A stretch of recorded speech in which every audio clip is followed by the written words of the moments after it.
High കൂട്ടുകാരെ, എല്ലാവർക്കും നമസ്കാരം. പുതിയൊരു വീഡിയോയിലേക്ക് സ്വാഗതം. നമ്മൾ ഒരുപാട് നാളുകളെ കണ്ടിട്ട് അല്ലേ? അപ്പൊ ഇന്നൊരു പുതിയ ടോപ്പിക്കുമായിട്ട് വരാമെന്ന് ഞാൻ വിചാരിച്ചു.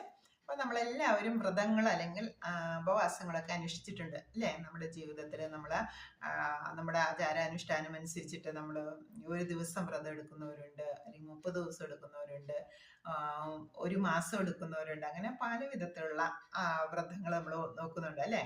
ചില ഭക്ഷണ പദാർത്ഥങ്ങൾ ഒഴിവാക്കിക്കൊണ്ട് അല്ലെങ്കിൽ പൂർണ്ണമായും ആഹാരം ഉപേക്ഷിച്ചുകൊണ്ട് ഉപവാസം എടുക്കുന്നുണ്ട്. അതൊക്കെ എന്താണ്, നമുക്ക് ഓരോ ആ ഉപവാസത്തിന്റെ ഫലമായി നമ്മളിലേക്ക് കിട്ടുന്ന അനുഗ്രഹവും അനുഗ്രഹത്തിലൂടെ നമ്മുടെ ജീവിതത്തിൽ ഉണ്ടാകുന്ന സുഖാനുഭവങ്ങളെ കുറിച്ചുള്ള ചിന്തകൾ കൊണ്ടാണ് നമ്മൾ ഈ വ്രതങ്ങളൊക്കെ നമ്മൾ അനുഷ്ഠിക്കുന്നത് അല്ലേ? സിമ്പിളായിട്ട് എന്ന് പറഞ്ഞാൽ നമുക്ക് ആഴ്ചയിൽ 7 ദിവസവും നമുക്ക് അനുഷ്ഠിക്കാൻ പറ്റിയ വ്രതമുണ്ട്. അപ്പൊ ഒന്നാമത്തെ ദിവസം എന്ന് പറഞ്ഞാൽ തിങ്കളാഴ്ച സമാധാനം. ഞാൻ ഇന്ന് എല്ലാവരോടും സമാധാനപൂർണ്ണമായിട്ടാണ് ഇടപഴകുന്നത്. രണ്ടാമത്തെ ദിവസം ചൊവ്വാഴ്ച സ്നേഹത്തിന്റെ ദിവസം. ഞാൻ ഇന്ന് എല്ലാവരോടും വളരെ സ്നേഹപൂർവ്വമാണ് ഇടപഴകുന്നത്.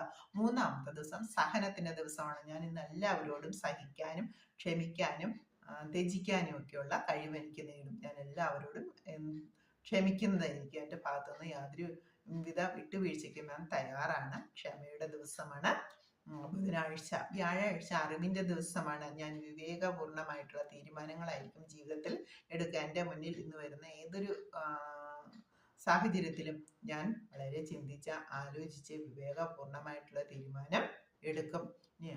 അഞ്ചാമത്തെ ദിവസം വെള്ളിയാഴ്ച പ്യൂരിറ്റി സത്യസന്ധതയുടെ ദിവസമാണ്. ഞാൻ ഇന്നത്തെ ദിവസം കളങ്കലേശമായിട്ടുള്ള യാതൊരുവിധ കളങ്കവും ഇല്ലാത്ത പ്രവർത്തനങ്ങളായിരിക്കും എന്നിൽ നിന്നുണ്ടാകുന്നത്. സത്യസന്ധമായ ഉള്ള പ്രവർത്തനം മാത്രമേ എന്നിൽ നിന്ന് ഉണ്ടാവുകയുള്ളൂ. ശനിയാഴ്ച വരുന്നത് സുഖം. ഞാൻ ഇന്ന് എല്ലാവർക്കും സുഖത്തെ പ്രദാനം ചെയ്യും. ഞാൻ മൂലം ആർക്കും ഇന്നത്തെ ദിവസം ഒരു ദുഃഖവും ഉണ്ടാവുകയില്ല. ഞാൻ ദുഃഖം ഉണ്ടാക്കുകയില്ല. ഇനി ഏഴാമത്തെ ദിവസം ഞായറാഴ്ച സന്തോഷത്തിന്റെ ദിവസമാണ്. ഞാൻ ഇന്ന് എല്ലാവർക്കും സന്തോഷത്തെ പ്രദാനം ചെയ്യും. അപ്പൊ ഏതൊക്കെയാണ്? തിങ്കൾ സമാധാനം, ചൊവ്വ സ്നേഹം, ബുധൻ ശക്തി, വ്യാഴം അറിവ്, വെള്ളി സത്യം, ശനി സുഖം, ഞായർ സന്തോഷം. ഓക്കെ, താങ്ക് യു കൂട്ടുകാരെ. ഈ 7 വ്രതങ്ങൾ എല്ലാവരും അനുഷ്ഠിക്കണം. Okay, thank you.